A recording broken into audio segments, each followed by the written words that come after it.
Doctor আপনাকে এবং ঠিকানা পরিবারকেও ধন্যবাদ আমার পক্ষ থেকে। জি, ডক্টর শফিকুর রহমানের আজকে একটি গুরুত্বপূর্ণ মিটিং আছে, সেজন্য আমরা তাকে ছেড়ে দিব দ্রুতই, কিন্তু আমরা কিছু প্রশ্ন আপনাকে জাতীয় আন্তর্জাতিক সব জায়গা থেকে একটু করতে চাই। আপনি আশা করব যে আমরা অনেকগুলি প্রশ্নই আপনাকে আজকে করতে পারবো। আমরা শুরু করছি আপনাকে প্রশ্ন করার জন্য। প্রথমে একটু আন্তর্জাতিক অঙ্গনের দিকে একটু আপনার দৃষ্টি ফেরাতে চাই ডক্টর শফিক।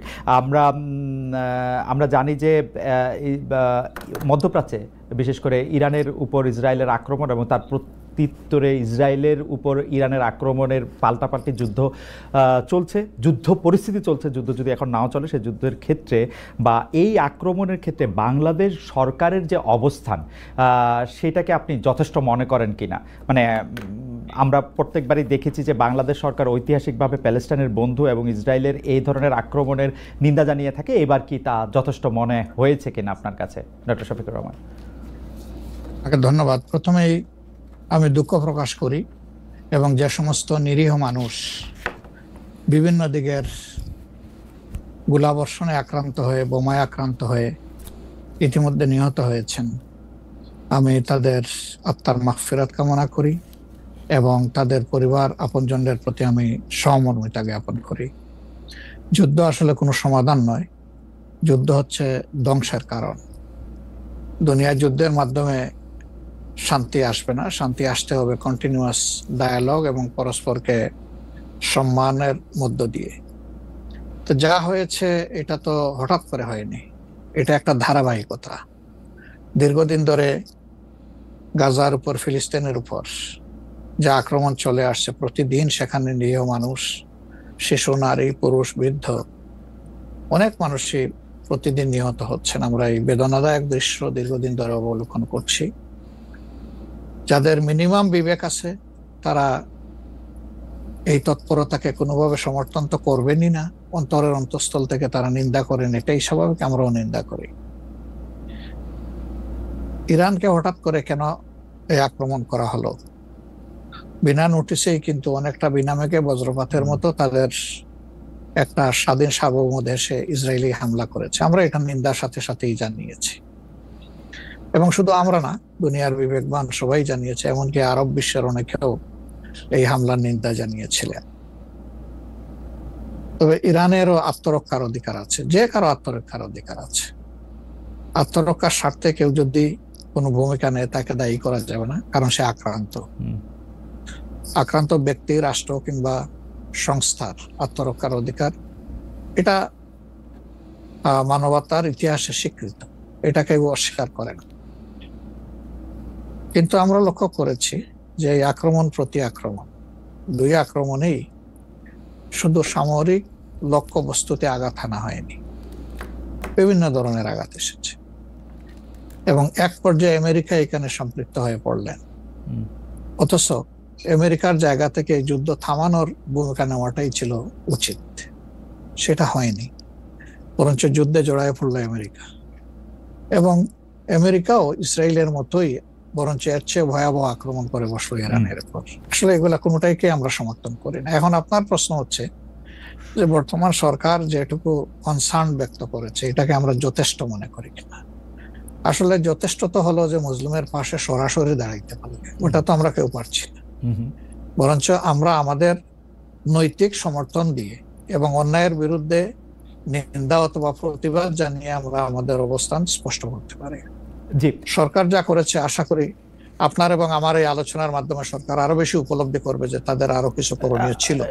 না মাননীয় আমির, আমরা একটি বিষয়ে একটি প্রশ্ন উঠেছে। প্রশ্নটি হচ্ছে এরকম যে 13 তারিখে পররাষ্ট্র মন্ত্রণালয় থেকে এই ইরানের উপর আক্রমণের প্রতিবাদ জানানো হয়েছে, কিন্তু সেটি আসলে এমনকি পররাষ্ট্র মন্ত্রীর পক্ষ থেকেও সে প্রতিবাদ জানানো হয়নি, পররাষ্ট্র মন্ত্রণালয়ের পক্ষ থেকে। এর আগে আমরা দেখেছি এরকম আক্রমণের ক্ষেত্রে বাংলাদেশের সরকার বা রাষ্ট্রপ্রধান আসলে প্রতিবাদ জানান, তারা একটি বক্তব্য রাখেন বা বক্তব্য দেন। এই ক্ষেত্রে আমরা ডক্টর মোহাম্মদ ইউনূসকে একদম চুপচাপ দেখছি। ডক্টর মোহাম্মদ ইউনূস সরকারকে বলা হচ্ছে যেহেতু তারা এখন মার্কিন যুক্তরাষ্ট্র সরকারকে খেপাতে চান না, সেই জন্য তারা এই ব্যাপারে আসলে এক ধরনের ধীরচল নীতি অবলম্বন করছেন। আপনি কি বিষয়টা সেভাবে দেখেন কিনা? এটার ব্যাখ্যা তারা ভালো দিতে পারবেন, তবে এমন দৃষ্টিভঙ্গি থাকলে এটা উচিত হবে না। কারণ মানবতা যেখানেই আক্রান্ত হবে, একটা স্বাধীন দেশ হিসেবে, বিবেকবান কর্তৃপক্ষ হিসেবে অবশ্যই আমাদেরকে রেসপন্স করতে হবে। এই প্রসঙ্গে আরেকটু আন্তর্জাতিক প্রশ্ন, সেটা হচ্ছে যে আরব রাষ্ট্রগুলো, বিশেষ করে অর্গানাইজেশন অফ ইসলামিক কান্ট্রিজ এবং আরব ওয়ার্ল্ড, যারা আরবের ধনী বৃষ্য, তাদের যে প্রতিক্রিয়া, সেই প্রতিক্রিয়াকে আপনি আসলে সঠিক মূল্যায়ন করেন কিনা, দুই এক কথা বললেই হবে যে আপনি কি তাদেরকে খুবই দুর্বল, খুবই দুর্বল, আপনি খুবই খুবই খুবই দুর্বল মনে করতেছেন। আমি একটু আন্তর্জাতিক রাজনীতি থেকে একটু আঞ্চলিক রাজনীতিতে আসি। অনেকেই বলে থাকেন যে বাংলাদেশে রাজনীতি করতে হলে ভারতের সাথে একটা বড় সম্পর্ক রেখে রাজনীতি করতে হবে। আপনার কাছে কি মনে হয় এই সময় ভারতের সাথে বড় সম্পর্ক কারা রাখতেছেন, এবং জামায়াতে ইসলামীর সাথে ভারতের সম্পর্ক আসলে কেমন? প্রথম কথা হলো যে রাজনীতি কার জন্য? রাজনীতি আমার মাটি এবং মানুষের জন্য। সুতরাং আমার সম্পর্কটা হবে জনগণের সাথে, আমার সম্পর্ক হবে আমার মাটির সাথে। এটা আমার 1 নম্বর প্রায়োরিটি। 1 নম্বর প্রায়োরিটিকে তার জায়গায় রেখে দুনিয়ায় যারা বন্ধু হয়ে এগিয়ে আসবেন দেশ এবং জনগণের কল্যাণে, আমরা সবাইকে আমরা স্বাগত জানাবো, অভিনন্দন জানাবো এবং বুকে ধারণ করব। কিন্তু যদি এই সম্পর্ক রাখার অর্থ এটি হয় যে কোনো রাষ্ট্রের আনুকূল্য নিয়ে অথবা রাষ্ট্রকে সন্তুষ্ট রেখে কোন ধরনের রাজনৈতিক কর্মকাণ্ড পরিচালিত হবে, আমরা তার সম্পূর্ণ বিরোধী। ওকে, এই ক্ষেত্রে কেউ কেউ বলতেছেন যে বিএনপির সাথে ভারতের একটি সম্পর্ক দেখা যাচ্ছে, আবার কেউ কেউ উল্টোটা বলতেছেন ডক্টর মোহাম্মদ ইউনূস ভারতের সাথে সম্পাদিত শেখ হাসিনা সরকারের কোনো চুক্তি আলোর সম্মুখে আনছেন না এবং তার কোনোটিই বাতিল করছেন না, কারণ ডক্টর মোহাম্মদ ইউনূস সরকারেরও ভারতের সাথে একটি নিবিড় এবং প্রবল সম্পর্ক রয়েছে। আপনি এই দুটি কিভাবে বিবেচনা করেন, যে বিএনপির সাথে কি আসলে ভারতের একটি প্যাক্ট আছে? ডক্টর মোহাম্মদ ইউনূস কি ভারতের কাছে মুখে যাই বলুন খুবই নতজানু সরকার? মানে হোয়াট ইজ আপনার বিশ্লেষণ একটু শুনতে চাই। আসলে প্রথমটা আপনি যেমনটি শুনছেন আমিও তেমন শুনতেছি, আমার কাছে এর কোনো ডকুমেন্ট নাই। আর দ্বিতীয়টা যেটা বলতেছেন ডক্টর ইউনূস সাহেবের ব্যাপারে, আমি এর কোনো আলামত দেখতে পাচ্ছি না যে উনি ভারতের কাছে নত জানু, এর কোনো আলামত আমার কাছে স্পষ্ট নয়। ভারতের সাথে আমরা ভারতকে বিভিন্ন বিষয়ে তার সাথে কনফ্লিক্টে দেখতে পাচ্ছি। ভারতের সাথে হাসিনা সরকারের সম্পাদিত চুক্তিকে তিনি সামনে আনতেছেন না, এইটা একটা অভিযোগ। আরেকটা অভিযোগ হচ্ছে ভারত একতরফাভাবে ট্রান্সশিপমেন্ট এবং স্থলবন্দর দিয়ে মাল আনা নেওয়া বাতিল করলো, এর বিপরীতে বাংলাদেশ কোনো ব্যবস্থাই নেয় নাই এখন পর্যন্ত। আসলে বাংলাদেশের নেওয়ার সেই সুযোগটাও কতটুকু আছে না আছে সেটা বিবেচনায় নিতে হবে। 2 নম্বর হচ্ছে যে ইউনূস সরকার এখন দায়িত্বে আছেন, আমি ক্ষমতায় বলবো না, এই দেশের জনগণই তাকে দায়িত্ব দিয়েছে, উনি দায়িত্বে আছেন। উনি দায়িত্বে আসার পরে এটা ঠিক যে ভারত বলেছে নির্বাচিত সরকার আসলে তারা দেশকে সহযোগিতা করবে, তা এখানে কি বার্তা দেওয়া হলো তাহলে? সুতরাং এটা কোনোভাবেই টিকে না বিষয়টা। আর এই সরকারের অনেকগুলা প্রায়োরিটি আছে। চুক্তি সম্পাদন হয়েছে 2টা মানে সরকারের মধ্যে ইতিপূর্বে। সেই সরকার নির্বাচনে তার আইনগত এবং নৈতিক বৈধতা কতটুকু ছিল সে নিয়ে হয়তো প্রশ্ন থাকতে পারে, কিন্তু 2টা সরকারের মধ্যে চুক্তি সম্পাদিত হয়েছে এবং পলিটিক্যাল গভর্নমেন্ট দুইটাই, ইন্ডিয়া পলিটিক্যাল গভর্নমেন্ট, বাংলাদেশেও পলিটিক্যাল গভর্নমেন্ট। এই ধরনের কিছু ম্যাটার আছে যেগুলো আসলে পলিটিক্যাল গভর্নমেন্টকেই রিজলভ করতে হবে। যেমন কিছুদিন আগে আপনারা মানবিক করিডোর নামে একটা বিষয়ের কথা শুনেছেন, আমরা কিন্তু A to Z বলেছি নো, এটাই সরকারের ফাংশন হওয়া উচিত। এরপরে পোর্ট হ্যান্ডলিং এর ব্যাপারেও কথা এসেছে, সেখানেও আমরা বলেছি যে এটাও এত বড় বিষয়ে সরকারের হাত দেওয়া উচিত হবে না, এই ব্যাপারে আমাদের অবস্থান স্পষ্ট। সুতরাং তারা আরো যে প্রায়োরিটি গুলো আছে, বিশেষ করে কিছু বেসিক রিফরমেশন না করলে আগামীতে একটা গুড গভর্নেন্সের জন্য একটা গুড সরকার গঠন করা সম্ভব হবে না, একটা ভালো ইলেকশন হবে না, এই বিষয়গুলোকেই এখন মূলত প্রাধান্য দেওয়া হচ্ছে। দুটি বিষয়, রাষ্ট্রের দুটি স্তম্ভ সম্পর্কে আপনাকে প্রশ্ন করব। আপনি এখন এই মুহূর্তে বা গত 10 মাস 11 মাসের ডক্টর ইউনূস সরকারের শাসনে আপনার কাছে বিচার বিভাগকে যথেষ্ট স্বাধীন এবং সকর্মক মনে হয় কিনা? আরেকটি বিষয় ফ্রিডম অফ প্রেস। আমি যথেষ্ট স্বাধীন মনে করি না। যতদিন পর্যন্ত বিচার বিভাগ সম্পূর্ণভাবে আলাদা না হবে নির্বাহী বিভাগ থেকে, ততদিন পর্যন্ত এটাকে স্বাধীন বলা যাবে না। যেমন বিচার বিভাগের একটা ডিমান্ড আমাদের আছে যে এটাকে স্বাধীন করার জন্য স্বাধীন সচিবালয় গঠন করতে হবে। সেটা এই সরকারের একটা অঙ্গীকারের মতোই ছিল, কিন্তু এখন পর্যন্ত সেটা হয়নি।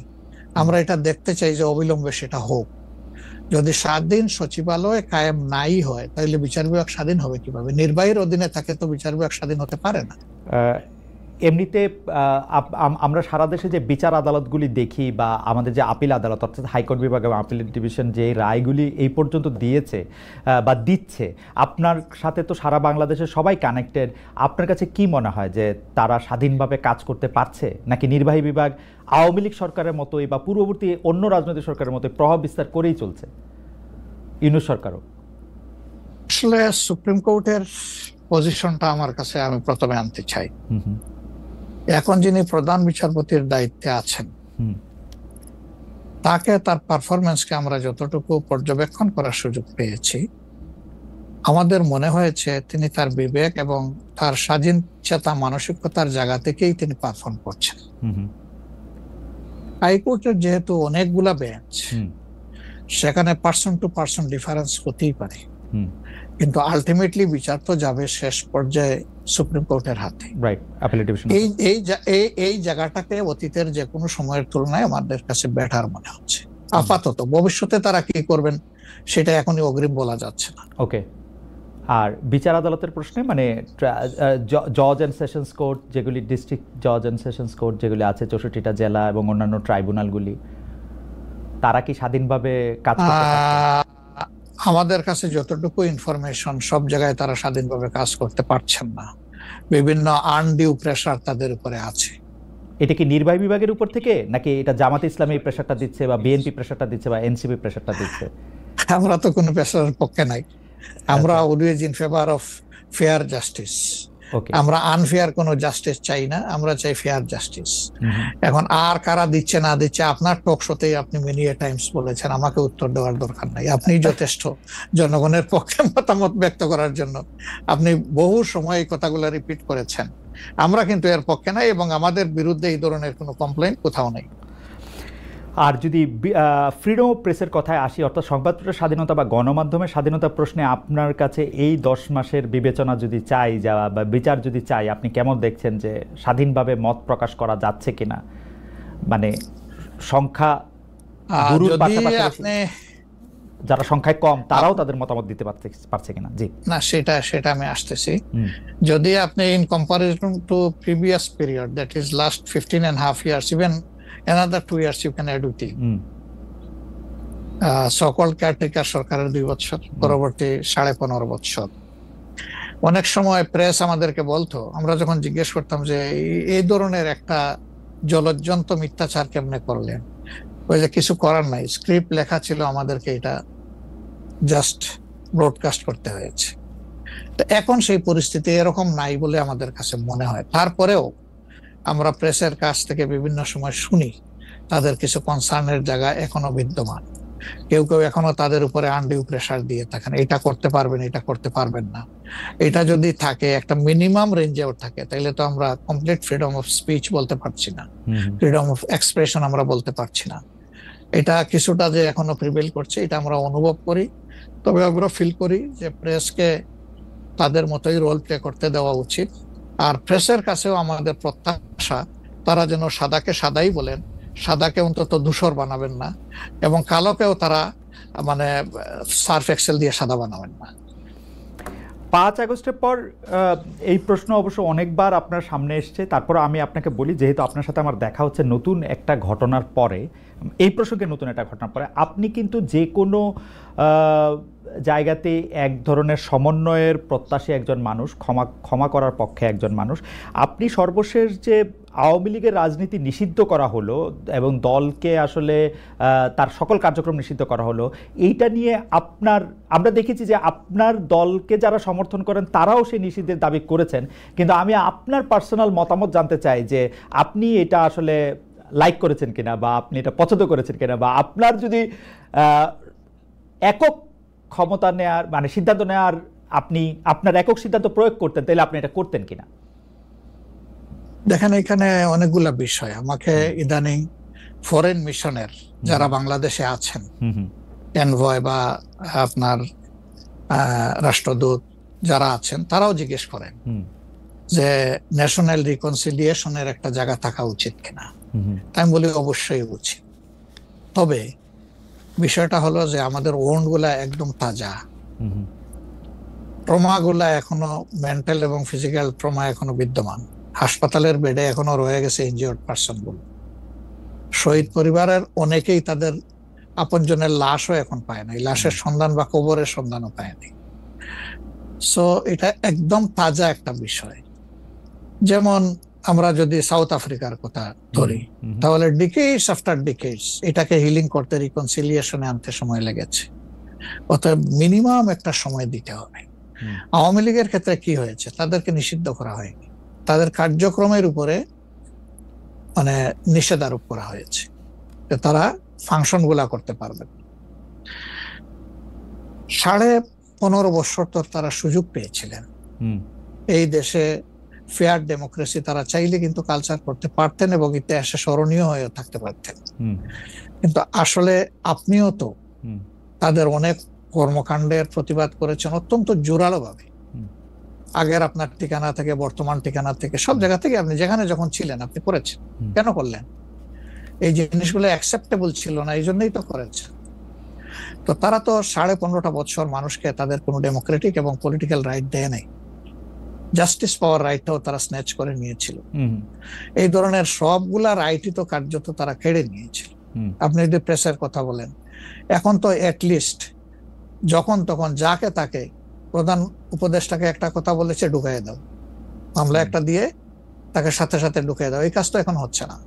আয়নাগরের ঘটনা তো এখন একটু হইতেছে। মাননীয় আমির, একজন ইউটিউবার আছেন সাব্বির, তাকে জেলে দিয়ে দেওয়া হয়েছে প্রধান উপদেষ্টাকে, কি জানি বলছে। না আমি বলতেছি সেটা, আমি বলছি যখন তখন হচ্ছে না, গণ হচ্ছে না। 2-1টা কেস হইতেই পারে, এটা এক্সেপশন, কিন্তু আগে তো এটা ছিল প্র্যাকটিস এন্ড র্যান্ডম, এটা কিন্তু এখন হচ্ছে না। তারপরে আপনি দেখেন যে আয়নাগরের যে বিষয়টা, মানুষকে ধরে নিয়ে ঢুকাই দাও, ওয়ার অ্যাবাউট কেউ জানে না, তার ফ্যামিলি জানে না যে মানুষটা বেঁচে আছে নাকি মরেই গেছে। যদি মরে যায় তার কবর কোথায়, আদৌ জীবনে দেখবো কিনা তার কবরটা, সেটাও তো প্রশ্ন। এরকম তো ঘটনা ঘটেছে। এবং যাদেরকে আয়নাগরে নেওয়া হয়েছে তারা কিন্তু সবাই ফিরে আসেননি। তারা অনেকেই এখনো আমরা জানি না তারা কোথায় আছে, আদৌ বেঁচে আছেন কিনা। তো এগুলা তো এখন হচ্ছে না। আর বায়বীয় মামলা যেটা বলা হয় সরকারের পক্ষ থেকে, এখন সরকারের পক্ষ থেকে সেরকম মামলা নেই। এখন মামলা হচ্ছে পলিটিক্যাল যারা বিভিন্ন পার্টিজ আছেন তারা, সেই ক্ষেত্রে এক এক দলের এক একটা দৃষ্টিভঙ্গি। আমাদের দৃষ্টিভঙ্গি হচ্ছে যে ফর ফেয়ার জাস্টিস কমপ্লেইনটা পুরো অ্যাট্রোসিটি করেছেন যারা এটার পারপিটেটর, তাদেরকে ডিরেক্ট যারা আছেন তাদেরকে বাদ দিয়ে আমরা কোনো মামলায় কাউকে আসামি করিনি। এই জন্য আমাদের মামলায় শত কোনো আসামি নেই। অন্যান্য সংস্থার বা দলের বা অথরিটির থাকতে পারে। তো এই জিনিসগুলোর কিছুটা হলেও ডেভেলপমেন্ট হয়েছে, কিন্তু আরো অনেক হওয়ার প্রয়োজন আছে এবং সুযোগ আছে। এই ক্ষেত্রে আমি শুধু একটা লাইন করে একটু বোঝার জন্য, যে মানে আওয়ামী লীগ নিষিদ্ধ করা হয় নাই, আওয়ামী লীগের কার্যক্রম নিষিদ্ধ করা হয়েছে, দুইটার মধ্যে তফাৎ কি আসলে? মানে তারা মানে কি করতে পারবে আর কি করতে পারবে না, মানে একজন আওয়ামী লীগ কি করতে পারবে এখন? মানে আমার একটা আন্ডারস্ট্যান্ডিং হচ্ছে আওয়ামী লীগ নিষিদ্ধ, তা আপনি বলতেছেন না দুইটার মধ্যে একটু তফাৎ আছে। তফাৎটা কি আসলে? দেখেন, নিষিদ্ধ তো আমাদেরও করা হয়েছিল, তাই না? এবং একবার না, আমাদের এই সংগঠনের জন্মের পরে দফায় দফায় আমাদেরকে নিষিদ্ধ করা হয়েছে। নিষিদ্ধ যখন কোনো সংগঠনকে করা হয় তখন এই সংগঠনের ব্যক্তিরাও বিভিন্ন ধরনের সমস্যায় পড়ে যান, এর সাথে রিলেটেড ব্যক্তিরা। এমনকি তাদের স্বাভাবিক জীবনযাত্রাটাও তাদের পক্ষে চালায় নেওয়া সম্ভব হয়। তারা যদি সমাজের কোনো ক্রিমিনাল ব্যক্তি নাও হয়ে থাকেন তবুও তাদের উপরে সমস্যা আরোপ হয়েছে। কিন্তু যখন কার্যক্রম নিষিদ্ধ থাকবে তখন ওই পলিটিক্যাল কার্যক্রমগুলা ছাড়া বাকি জীবনের সবই তো তারা করতে পারবে, করছে তো। আচ্ছা, তারা তো এই দেশ ছেড়ে সবাই তো আর চলে যাননি, সবাইকে জেলেও ঢুকানো হয়নি। এইটা একটু পরিষ্কার হয়েছে। জনাব যুদ্ধাপরাধের মামলায় জামাত নেতা এটিএম আজহারুল ইসলাম খালাস পাওয়ার পর আপনি একটি সংবাদ সম্মেলনে বলেছেন, জামায়াতে ইসলামী বা তার কোনো নেতাকর্মীর মাধ্যমে কেউ ক্ষতিগ্রস্ত হয়ে থাকলে তার কাছে নিঃশর্ত ক্ষমা চাই। এই ক্ষমা প্রার্থনায় কি ৭১ মুক্তিযুদ্ধের সময়টাও আছে কিনা সেটা সেদিন আপনি স্পষ্ট করেননি, আজকে এটা স্পষ্ট করবেন? মানে আপনি অনেকেই প্রশ্ন করছেন যে জামায়াতের মাননীয় আমির ক্ষমা কিসের জন্য চাইলেন, মানে 47-এর পর থেকে শুরু করে আজকে পর্যন্ত, শুধু 71 না, 47-এর পর থেকে শুরু করে আজকে পর্যন্ত আমাদের দ্বারা যত মানুষ যত জায়গায় কষ্ট পেয়েছে, কেউ যদি ক্ষতিগ্রস্ত হয়ে থাকে, সেই মানুষগুলো তাদের সকলের কাছে আমি বিনা শর্তে ক্ষমা চেয়েছি। কেন ক্ষমা চেয়েছি? আমরা মানুষ, ইন্ডিভিজুয়াল মানুষ যেমন ভুল করতে পারে, মানুষের সমষ্টি একটা দলেরও বিভিন্ন ভুল সিদ্ধান্ত থাকতে পারে। কোনটা ভুল কোনটা সঠিক ইতিহাস এটা নির্ধারণ করবে। আজকে যেটাকে ভুল বলা হচ্ছে, কালকে এটাই হয়তো সবচেয়ে বড় সঠিক হিসাবে প্রমাণিত হবে।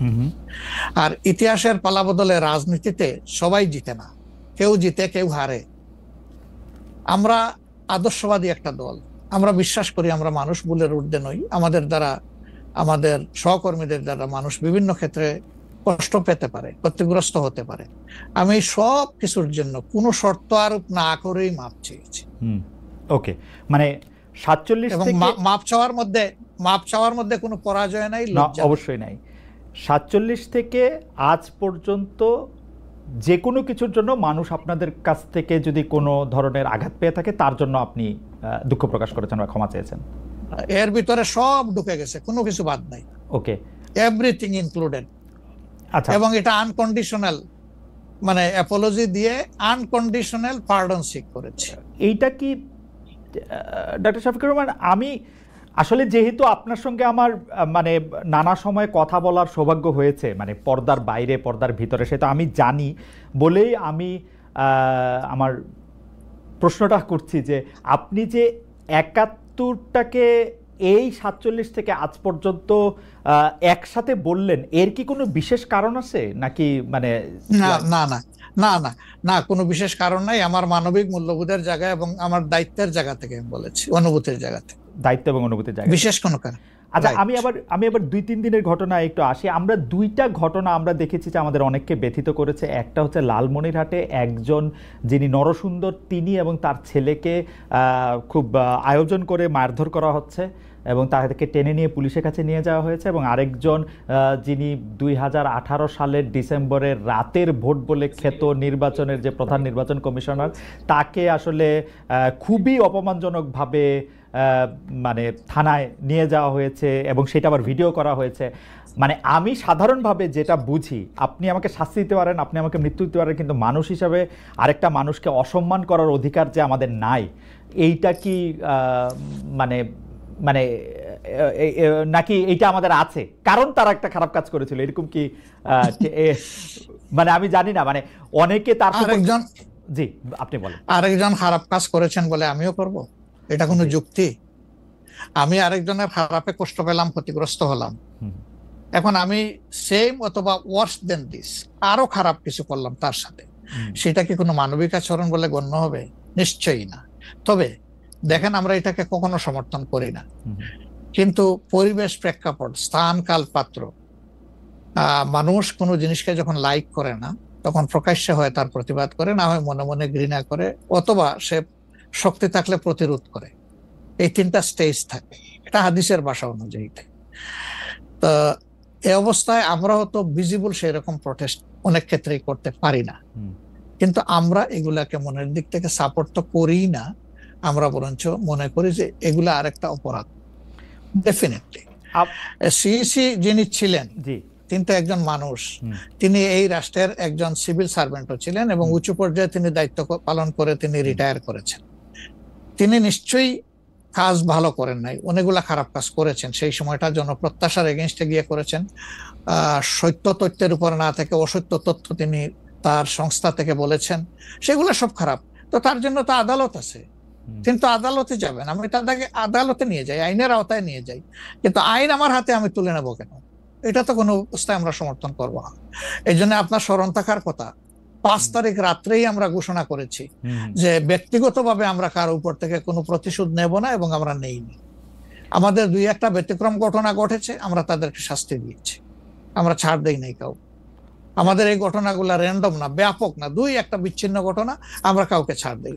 আমরা যেহেতু আপনার সময় কম, আমরা দ্রুত একটা বিষয় থেকে আরেকটা বিষয়ে যেতে হচ্ছে। সম্প্রতি আপনি একটি ভাষণে বলেছেন, আমি এখানে ছোট্ট একটু অ্যাড করতে চাই। জি প্লিজ। এই যে মব, যেটাকে এখন মব বলা হচ্ছে, এর চাইতে কিন্তু আরো নিকৃষ্ট মব কিন্তু গত 15.5 বছর মানুষ প্রত্যক্ষ করেছে।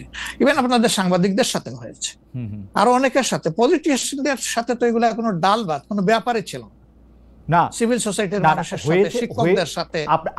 কিন্তু ওইগুলা দিয়ে আমরা এটাকে জাস্টিফাই করতে চাই। হয়েছে বলেই আমরা সবাই মিলেই কিন্তু এগুলি প্রতিরোধ করেছি, প্রতিবাদ করেছি। আসলে যে যার জায়গা থেকে প্রচন্ড ভাবে প্রতিবাদ করেছে। আমার মনে আছে ডয়েচে ভেলেতে থাকতে আমি একবার শেখ হাসিনার নাম করে এতবার বলতেছিলাম যে কেন তিনি এটি করবেন, কেন তার এটি সমালোচনা করা যাবে না, এবং কেন তার এটা, মানে আমার মনে আছে যে মানে আমার সাংবাদিকতায় আমি কোনো সময় অ্যাক্টিভিজম করতে চাই না বা অ্যাক্টিভিজমের জায়গা থেকে, কিন্তু এইগুলির প্রতিবাদ আমরা সবাই মিলেই আসলে করেছিলাম, যে যার অবস্থান থেকে। এখনো আমাদেরকে করতে হবে, কিন্তু এখনো যদি আমরা সেই জায়গার মধ্যেই থাকি এবং কেউ কেউ আমরা এটা বলি যে তারা করেছে সেজন্য এটা ঠিক আছে, সেইটার ব্যাপারে আপনার কাছে বিচার দিতে চাইছি। প্রশ্নই ওঠে না, এটাকে সাপোর্ট করা যাবে না। আরেকজন অন্যায় করেছে তাই আমি আরেকটা অন্যায় করবো, এটা চলবে না। আর তাইলে আমরা ভালোর দিকে আগাবো কিভাবে? অ্যাবসলিউটলি আমরা তো আগাতে পারবো না। আপনি সম্প্রতি এক ভাষণে বলেছেন, আরেকটা প্রসঙ্গে যাই, যে সেই গণতন্ত্র হালাল যার মাধ্যমে আল্লাহর বিধান কায়েম করা যাবে, বুলেট নয় ব্যালটের মাধ্যমে যেতে হবে। এটা আপনি বলেছেন হাদিসের রেফারেন্স দিয়ে। আপনার এই বক্তব্যের প্রতিবাদ করেছেন মুফতি ডক্টর সাইয়েদ মোহাম্মদ এনায়েতুল্লাহ আব্বাসী ওয়াসিদ্দিকী। রবিবার ফেসবুক এক পোস্টে দাবি করেছেন যে তিনি হাদিসের সুস্পষ্ট অপব্যাখ্যা করেছেন। আপনি এক লাইনে আবার একটু ব্যাখ্যা দিবেন কিনা? আমি হাদিসের দেই নাই। আমি বলেছি যে ডেমোক্রেটিক যে প্রসেসটা, এটা রাসূল করিম সাল্লাল্লাহু আলাইহি সাল্লামের পরে যারা রাষ্ট্র পরিচালনা করেছেন খোলাফায়ে রাশিদিন, তাদের সময় ছিল, এবং এটা বাস্তবতা আমরা সবাই জানি। হযরতে ওমর খুতবা দিতে দাঁড়াইছেন, সাধারণ মুসল্লি বলছে আমি আপনার খুতবা শুনবো না। কেন শুনবেন না? ওই যে আমরা কুশাগার থেকে কাপড় পাইলাম, আমার কাপড়ে লম্বা জামা হইলো না, আপনারটাই লম্বা জামা হইলো কেমনে? এই তো সেম কাপড় দেখতেছি। তখন তিনি তার ছেলে আব্দুল্লাহ ইবনে উমরকে বলেছিলেন, বাবা তুমি এবার জবাব দাও। তিনি দাঁড়াইয়া বললেন যে দেখেন, বাবা তো রাষ্ট্রের দায়িত্বশীল, তার সাথে বিভিন্ন বিদেশি প্রতিনিধি দল আসে, এই রাষ্ট্রের সম্মানে আমি বাবাকে বলেছিলাম যে বাবা আমাদের পোশাক 2 টুকরা করে কাটার দরকার নাই, আপনি অনুমতি দিলে আমি কুশাগারকে রিকোয়েস্ট করতে চাই যে আমাদের 2 পিস না কেটে দিয়ে দেওয়ার জন্য, সেটা দিয়ে আপনি জামা বানাবেন। তো আমার বাবা এবং আমার 2 পিস মিলে উনার 1 পিস হয়েছে, এবং তাই উনার জামা লম্বা। তো লোকটা বসে আল্লাহ শুকরিয়া আদায় করে বললেন যে খলিফাতুল মুসলিমিন, এবার আপনি আপনার খুতবা দেন, আমি শুনবো, মন ভরে শুনবো।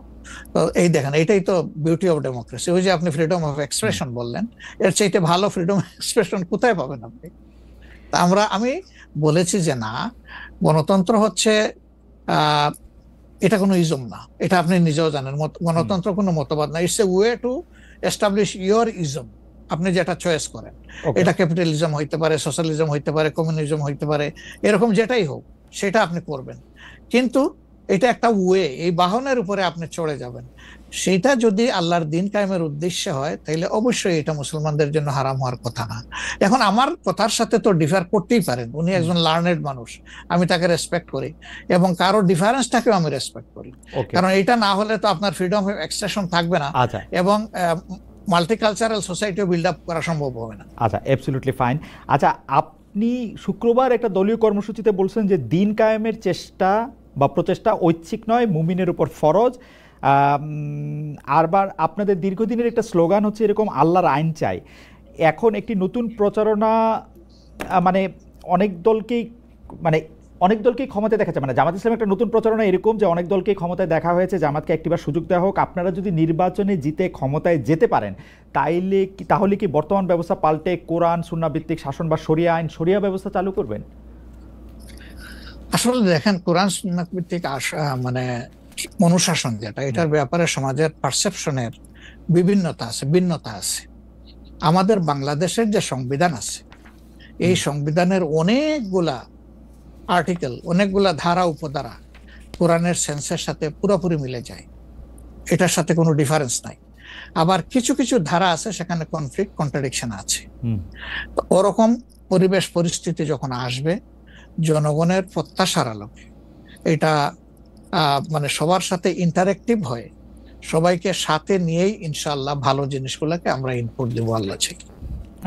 তবে এটাও মনে রাখার বিষয় যে কোরআনী শাসন হঠাৎ করে আল্লাহ তাআলা এস্টাবলিশের হুকুম দেন নাই। It was a gradual process. Say for example মাদক কিন্তু দুনিয়ার কেউ কিন্তু এটাকে অ্যাপ্রুভাল দেয় না, বাট এটার প্র্যাকটিস সব জায়গায় আছে, এটা বাস্তবতা। তো সেই মদ যখন হারাম ঘোষণা করা হয়, নিষিদ্ধ করা হয়, তখন কিন্তু 3 পর্যায়ে গিয়ে চূড়ান্তভাবে এটা নিষিদ্ধ করা হয়েছিল। তো এটা গ্রাজুয়াল একটা প্রসেস। আপনি একটা ক্রাইম থেকে, দীর্ঘদিনের প্র্যাকটিস থেকে মানুষকে সরাবেন, আল্লাহ তাআলার সেই বিধানকে অনুসরণ করেই আমরা আগাবো ইনশাআল্লাহ। 5 আগস্টের পর থেকে বিএনপির পক্ষ থেকে যেহেতু জাতীয় নির্বাচনের দাবি জানানো হয়েছিল, এটা নিয়ে অনেক তাদেরকে রঙ্গব্যঙ্গ করা হয়েছে। জামায়াতে ইসলামী মাঝামাঝি থেকে ফেব্রুয়ারি ইলেকশনের কথাও বলেছে, রোজার পরেও ইলেকশনের কথা বলেছে, রোজার আগেও ইলেকশনের কথা বলেছে, কিন্তু আমরা দেখতে পাচ্ছি জামায়াতে ইসলামী 300 আসনে প্রার্থী ঘোষণা করে ফেলেছে। আপনারা যদি পরে কোনো রাজনৈতিক জোট করেন বা পরে যদি কোনো ধরনের রাজনৈতিক সমঝোতার মাধ্যমে জাতীয় সরকারের একটা আবহ তৈরি হয়, তাহলে কি হবে? আপনারা এখনই জোট ঘোষণা করে ফেলেছেন, সেটা কেমন হলো? আলহামদুলিল্লাহ, এটা আমাদের সাথে যাদের ইন্টারেকশন আছে তারা সবাই জানেন। আমরা বলেছি যে এটা আমাদের অফিসিয়াল ঘোষণা না, এটা হলো প্রাথমিক সিলেকশন, এবং সমস্ত আমাদের নমিনি যারা হবেন তাদেরকে সেম মেসেজ দেওয়া হয়েছে যে জাতীয় বৃহত্তর স্বার্থে যে কোনো সময় যে কোনো পরিবর্তন যে কোনো আসনে আসতে পারে। আমাদের সংগঠন এটার জন্য পূর্ণ প্রস্তুত। প্রয়োজনে আমার থেকেই পরীক্ষা শুরু হবে, কোনো অসুবিধা নেই। আপনার কাছে ছোট একটি পরীক্ষা, সেটি আপনার পরীক্ষা না, আপনার কাছে একটি ছোট পরীক্ষা। আপনি কুষ্টিয়া 3 সদর আসনে জামাত ইসলামের এমপি প্রার্থী হিসেবে ঘোষণা করা হয়েছে জনপ্রিয় ইসলামী বক্তা জনাব আমির হামজাকে, কিন্তু এদিকে আবার জামাতি ইসলামীর শুরা সদস্য জনাব ফরাজ হোসেন রয়েছেন, তার নামও জোরে সোরে শোনা যাচ্ছে। অনেকে বলছেন যে তৃণমূল জামায়াত আসলে পছন্দ করে নাই হঠাৎ করে এরকম একজনকে মনোনয়ন দেওয়া। এই বিষয়টাকে আসলে আপনি কিভাবে দেখেন? শুধু জনপ্রিয়তার জন্য না, নট দ্যাট। আমরা যখন কোনো জায়গায় নমিনি সিলেকশন করি তখন 2টা জিনিস আমরা বিবেচনায় নেই। একটা হলো যে এই নমিনির ব্যাপারে স্থানীয় সংগঠনের যারা নেতাকর্মী আছেন তাদের দৃষ্টিভঙ্গি কি, 2 নম্বর হচ্ছে জনগণের দৃষ্টিভঙ্গি কি। এই 2টা বিষয়কে আমরা বিবেচনায় নিয়েই প্রার্থী সিলেকশন করি। এবং এটা যেগুলা শুনতেছেন, অনেক সময় আমাদেরকে অতি ভালোবাসেন যারা, ওই যে আপনি একবার আমাকে জিজ্ঞেস করলেন যে আপনাদের ব্যাপারে এত বিরোধিতা করে কেন, তাই আমি বলছিলাম যে তারা অত ভালোবাসে তো অনেক বেশি, এই জন্য আমাদেরকে নিয়ে কসলাইতেও। জনাব আমির হামজার বিরুদ্ধে যে দুটি বক্তব্য বেশি সামনে আসছে, তিনি একবার বলেছিলেন যে তার 14 গোষ্ঠী সবাই আওয়ামী লীগ করেন। 2 নম্বর হচ্ছে যে এই জুন মাসেও জনাব আমির হামজা নিজ এলাকায় মোটরসাইকেল শোডাউন করেছেন, যেই শোডাউনের রাজনীতি অ্যাপারেন্টলি আপনারা উৎসাহ দেন না, কিন্তু তাকে এটি করতে দেখা যাচ্ছে। হ্যাঁ, আমরা তার দৃষ্টি আকর্ষণ করেছি। ওকে, আমরা এই ব্যাপারে দৃষ্টি আকর্ষণ করেছি যে পাবলিক ইনকনভিনিয়েন্স হয় এমন কোনো কাজ আমরা করব না, যত দূর সম্ভব এটা আমরা অ্যাভয়েড করে চলবো। এটা আচ্ছা, আমরা আরেকটা প্রসঙ্গে আসি যে লন্ডনে ডক্টর মোহাম্মদ ইউনূস এবং জনাব তারেক রহমানের বৈঠকের পর যৌথ বিবৃতির প্রসঙ্গে জামায়াতে ইসলামী একটা শক্ত অবস্থান নিয়েছে। তারা বলেছে যে বৈঠককে তারা স্বাগত জানিয়েছেন, কিন্তু যৌথ বিবৃতিটা তারা পছন্দ করেন নাই। এই কারণে জাতীয় ঐক্যমত্য কমিশনে তাদের অংশগ্রহণও তারা একদিনের জন্য বয়কট করেছেন, মানে আপনারা বয়কট করেছেন। পরে আবার ডক্টর মোহাম্মদ ইউনূস আপনাকে ফোন করেন এবং সেই টেলিফোনের পরে আপনি ডক্টর মোহাম্মদ ইউনূস টেলিফোনে কি বলেছিলেন আপনাকে, সেটাকে আমাদের একটু বলা যাবে? না, উনি আসলে সেখানকার পরিবেশটাই তুলে ধরেছেন সামগ্রিকভাবে যে কেন উনি এটা করতে গেলেন। আমাদের কনসার্নের জায়গা ছিল যে তিনি নির্বাচনের একটা টাইম লাইন, ডেট না, একটা টাইম লাইন ঘোষণা করেছিলেন যে এইটা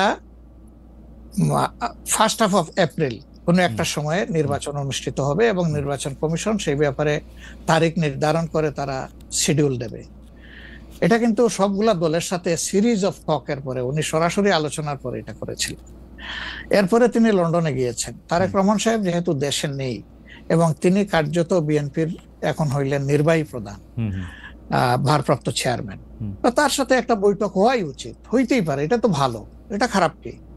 রাজনীতিতে ডায়ালগই তো উত্তম সমাধান। এবং বিএনপির কিছু কনসার্ন ছিল, তার সাথে আলোচনার মাধ্যমে সেটা যদি দূর হয় এটা তো ভালো, জাতীয় জীবনের জন্য ভালো, জাতীয় রাজনীতির জন্য ভালো। কিন্তু যেটা সকল দলের সাথে আলোচনা করে তিনি একটা টাইম লাইন দিলেন, শুধুমাত্র একটা দলের সাথে আলোচনা করে সেটা থেকে এইভাবে তার প্রকাশ্যে ঘোষণা দেওয়া, যদিও তিনি ডেফিনেটলি বলেন নাই যে রমজানের আগেই হবে, তিনি বলেছেন যদি এই জিনিস ফুলফিল করা যায় তাহলে সেটা আগেও চিন্তা করা যেতে পারে, কিন্তু সেটা ভালো হতো।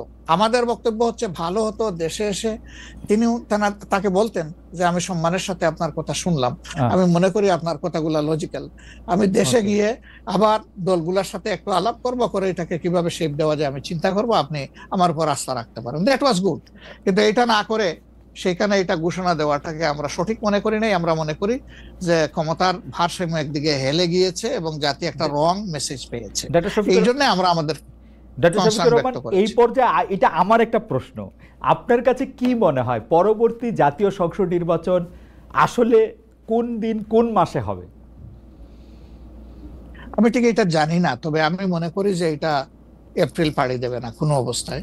আর ফেব্রুয়ারিতে হলে আমি বলেছি সবার আগে, আপনি বলেছেন যে হ্যাঁ, যে ফেব্রুয়ারিতে হলে এটা বেস্ট, কারণ এই সিজনটা আমাদের জন্য কমফোর্টেবল সিজন ইলেকশনের জন্য। আপনার কাছে কি মনে হয় আপনার মনে কি এরকম একটা সম্ভাবনা আপনি দেখতে পান যে এটা রমজানের পরেও আসলে যেতে পারে? সেই ক্ষেত্রে রমজানের সময় আপনাদের ক্যাম্পেইন করতে হবে। বেশিরভাগ সময় আমরা দেখি যে রমজানের সময় ধর্মপ্রাণ মুসলমানদের অনেকেই আসলে দুনিয়াবি কোনো জিনিসের মধ্যে থাকতে চান না, সেই ক্ষেত্রে ভোটের মানে এখনো কি? আমার মনে হয় যে রমজানে তো আমরা সব ধরনের সব কাজই তো করি, কাজ তো আমরা বাদ দিই না কোনো। রাইট, অফিস আদালত ব্যবসা বাণিজ্য সবই তো করি, খেত খামার যার যেটা আছে। রমজান আমাদের জন্য কোনো সমস্যা না, রমজান কারোর জন্যই সমস্যা হওয়া উচিত না। কোন দল বলেছেন যে রমজানে ক্যাম্পেইন করতে গেলে অনেক ইফতার মাহফিল হবে, সেখানে প্রচুর টাকা খরচ করতে হবে। আপনি করবেন না, আপনি ইফতার মাহফিলে মেহমান হিসাবে গিয়ে খেয়ে আসবেন, দোয়া করে দিয়ে আসবেন, অসুবিধা কি? আপনাকে টাকা খরচ করতে হবে কেন? ওই সময় তো এমনিও টাকা খরচ করা ঠিক না, শিডিউল ডিক্লারেশন হয়ে যাওয়ার পরে মানুষকে খাওয়ানো ঠিক না। আপনি খাবেন, অসুবিধা কি? দাওয়াত দিলে যাবেন, খাবেন, কথা বলবেন, মিশবেন, হাত মিলাবেন, এটাও আপনার নির্বাচনী কাজকে আগাবে, কোনো সমস্যা তো নাই। আপনি কোনটা প্রেফার করবেন, মানে ইলেকশনের ডেট ফেব্রুয়ারি অর এপ্রিল? আমরা তো প্রেফার করে বলেছি বেস্ট হইলো ফেব্রুয়ারি, কিন্তু এপ্রিলে হইলে কোনো অসুবিধা নাই। আমরা মনে করি এপ্রিলে হইলে অসুবিধা নাই, তবে এটা ক্রস করা উচিত নয়। এপ্রিল ক্রস করা উচিত না, কোন অবস্থায় উচিত হবে না। আপনি কি মনে করেন এখন যদি নির্বাচন কমিশন বলে যে তারা ডিসেম্বরে নির্বাচন দিতে চান, তাইলে কি আপনারা আপত্তি জানাবেন না আপনাদের এটা? হ্যাঁ, না, আমরা ওই যে 2-3টা জিনিস বলেছি, যে বেসিক রিফর্ম, তারপরে হচ্ছে আপনার দৃশ্যমান বিচার, প্রবাসীদের ভোট ইনকর্পোরেট করা, এই 3টা জিনিস যদি আমরা মিনিমাম পাই তাহলে ডিসেম্বর কেন, সামনের মাসে হইলে আমাদের কোনো আপত্তি নেই। ডিসেম্বর আমাদের দর্শক, আর আমরা দেখেন মূল থেকে কখনো বলি নাই যে এই মাসে হতেই হবে, এই শব্দ কিন্তু কখনো আমরা উচ্চারণ করিনি। আমরা এই ব্যাপারে ফ্লেক্সিবল। আমরা প্রধান উপদেষ্টার কমিটমেন্টের উপরে রেসপেক্ট শো করতে চাই। উনি বলেছিলেন ডিসেম্বর এই বছর অথবা আগামী বছরের জুনের মাঝখানে যে কোনো সময় তিনি নির্বাচন দিবেন। তা আমরা দেখতে চাই যে তিনি তার কথার উপরে আছেন। তবে এটাও ঠিক যে মে জুন এইগুলা কিন্তু ইলেকশনের জন্য কোনো ফেভারেবল টাইম না। ইভেন এপ্রিলটাও একটু কষ্ট হবে, এই ব্যাপারে বলার অপেক্ষা রাখে না। ফেব্রুয়ারির চাইতে এপ্রিলে কিন্তু একটু কষ্ট বেশি হবে। আপনাকে যেহেতু মানে একটু তাড়াতাড়ি, সেজন্য আমাদের শেষ প্রসঙ্গ সেটা হচ্ছে বিএনপির সাথে জামায়াতে ইসলামের সম্পর্ক। আমরা দেখেছি যে আপনি এবং আপনাদের দলের নায়েবে আমির, তারা দুজনেই বিএনপির চেয়ারপারসন এবং ভারপ্রাপ্ত চেয়ারপারসন যারা লন্ডনে ছিলেন তাদের সাথে দেখা করেছেন। দেখা করার পরে আমরা রাজনীতিতে একটা ইতিবাচক সুবাতাস দেখেছিলাম। আপনি এসে ফেব্রুয়ারিতে ইলেকশনের কথা বলেছিলেন। এখন আবার ব্যাপারটা আসলে কোন জায়গায়, মানে জামায়াতে ইসলামী বিএনপি কি পরস্পর মুখোমুখি অবস্থায় আছে? তাদের মধ্যে কি আবার একটা সদ্ভাব, মানে আসলে অবস্থাটা কি এখন? না, আসলে সমস্যাটা আমাদের না, সমস্যা আপনাদের। আচ্ছা, মিডিয়ায় যারা আছেন তাদের। আচ্ছা, আমরা তো মুখোমুখি না, আমরা তো পাশাপাশি আছি। তো ওকে, আমরা এই যে ঐকমত্য কমিশন বলেন বা অন্যান্য মিটিং গুলা বলেন বা আমাদের নিজেদের মধ্যে কথাবার্তা বলেন, আমরা তো কোনটা বন্ধ রাখি নাই, আমরা সবটাই আছি। কিন্তু কতিপয় মিডিয়া, সবাই না, এই কুচায় কুচাইয়া টেনে টেনে সুতা বাইর করে কোথায় একটু বিএনপির মুখোমুখি জামাত হবে, জামাতের মুখোমুখি বিএনপি হবে। এটার মধ্যে জাতির কি কল্যাণ আছে আমরা বুঝতে পারি না। আমাদের তো ওরকম কোনো রেশারেশির সম্পর্ক নাই। আমি হচ্ছে যে দুটা খালি, আপনি মিডিয়ার কথা বলছেন, ভালো করছেন। এখন আমরা তো আসলে মানে মিডিয়া থেকে অনেক সময় তথ্য নেই। বিএনপির নেতার প্রসঙ্গে একটি সংবাদ শিরোনাম আমি পড়েছি, ভোট হলে তো তাদের গুরুত্ব থাকবে না, জামায়াতকে ফখরুলের খোঁচা, স্বাধীনতার অবিশ্বাসীদের সমর্থন করা যাবে না, মির্জা ফখরুল। আবার আরেকটা রিপোর্ট, আবার আরেকটা পত্রিকার রিপোর্ট, জামায়াতকে স্বাধীনতা বিরোধী বলা হলে অনেকের বাবাও রাজাকার ছিলেন, জামায়াতের সাধারণ সম্পাদক বলছেন। তো আপনি আসলে শুধু মিডিয়াকে না বলে, আমরা তো একটা নেতাদের মধ্যে আপনারে তত একটা দেখি না, মানে আপনারা আমি মনেই করতে পারতেছি না, আমি প্রাণপণে মনে করতে চেষ্টা করতেছিলাম, কিন্তু নেতা কর্মীদের মধ্যে তো ব্যাপারটা আসলে আমরা দেখি। না না, আছে, এটা আমি অস্বীকার করব না। জি, এটা যে কিছু নাই আমি সেটা বলছি না। তবে একটা কথা দেখেন, যে আসলে গর্ব অহংকার বড় খারাপ জিনিস। অহংকার আল্লাহ তাআলার চাদর, এটা নিয়ে কেউ টানাটানি করুক, এটা মহান আল্লাহ পছন্দ করেন না। তো গর্ব অহংকার করতে করতেই একদল কোথায় গেছে চিন্তা করেন। তারা তো সবসময় মানুষকে কুচিয়ে কুচিয়ে কথা বলতেন, রাইট, কোথায় তোমাদের ঈদের পরের আন্দোলন, কোথায় গিয়ে আশ্রয় নিবা, এই ধরনের অনেক কথাবার্তা ছিল না? অবশ্যই অবশ্যই ছিল। তা এটা যদি আমিও বলি, এটা গ্রহণযোগ্য হওয়া উচিত নয়, এবং এটা অন্য কেউ যদি বলে সেটাও গ্রহণযোগ্য হওয়া উচিত নয়। কাউকে নিয়ে উপহাস করতে নাই। আপনাকে নিশ্চিত থাকতে হবে, আপনি যাকে নিয়ে উপহাস করছেন, আল্লাহ একদিন তার কাছেই আপনাকে নিয়ে দাঁড় করাবেন, এবং তখন আপনি লজ্জিত হবেন। তো আমাদের কারোই এমন কথা বলা উচিত না যে এই কথাটা বলে এরপরে আপনার মুখের দিকে তাকাই আমি হাসতে পারবো না, এমন কোনো কথা বলা উচিত। 10:42 বাজে, আমি কি একটা ছোট্ট প্রশ্ন আর করবো 2-1 মিনিটের মধ্যে, এটা উত্তর দিতে পারবো? Please please please. সেটা হচ্ছে যে ইলেকশনের আগে তো অনেক ধরনের কথাই আসে, কেউ কেউ একটা জরিপ করে, কেউ কেউ নিজস্ব। আপনারা কি নিজস্ব কোনো জরিপ করেছেন আপনাদের আসন বা আপনাদের পপুলার ভোট বা পপুলারিটির ব্যাপারে? কেউ কেউ বলছেন এবার আপনারা 91-এর বিএনপি যেমন আওয়ামী লীগকে কাঁদিয়ে ক্ষমতা পেয়ে গেছিল, এইবারও আপনাদের এরকম একটা হইতে পারে, এটা কি আপনার মনে হয়? যে মানে মহান আল্লাহ সবচেয়ে ভালো জানেন, তবে আমরা জরিপ করেছি এবং আরো করব। আচ্ছা, আমরা যখন জরিপ করি তখন নির্বাচনী কোনো আবহ সৃষ্টি হয় নাই, সেটা ছিল নভেম্বর ডিসেম্বরে। আর আমরা এখন নির্বাচনী আবহ কিছুটা এসেছে, সকল অ্যাক্টর এখন ময়দানে কম বেশি ভিজিবল হবেন, তারপরে ইনশাল্লাহ আমরা জরিপ করব, তখন বোঝা যাবে যে আগের মূল্যায়ন আর পরের মূল্যায়নের মাঝে তফাৎটা কতটুকু। আর যেটা বললেন যে কাউকে কাঁদ দিয়ে খাওয়ার ক্ষমতায় যাওয়া, আমরা ভাই আসলে ক্ষমতায় যাওয়ার বিষয়টা দেখি না। আমরা দেখি যে এটা একটা বিশাল দায়িত্বের বোঝা। আল্লাহ যদি কখনো সে কাজের জন্য আমাদেরকে কবুল করেন, তাহলে আমরা শাসক নয় ভাই, দোয়া করেন আমরা যেন মানুষের সেবক হতে পারি। আপনাকে অনেক ধন্যবাদ। আমি শুধু শেষ কথা আপনার কাছ থেকে একটু জানতে চাইবো যে আপনি মনে করতেছেন এপ্রিলের পরে হয়তো নির্বাচন যাবেন না, ফেভার করতেছেন হচ্ছে ফেব্রুয়ারিতে হতে।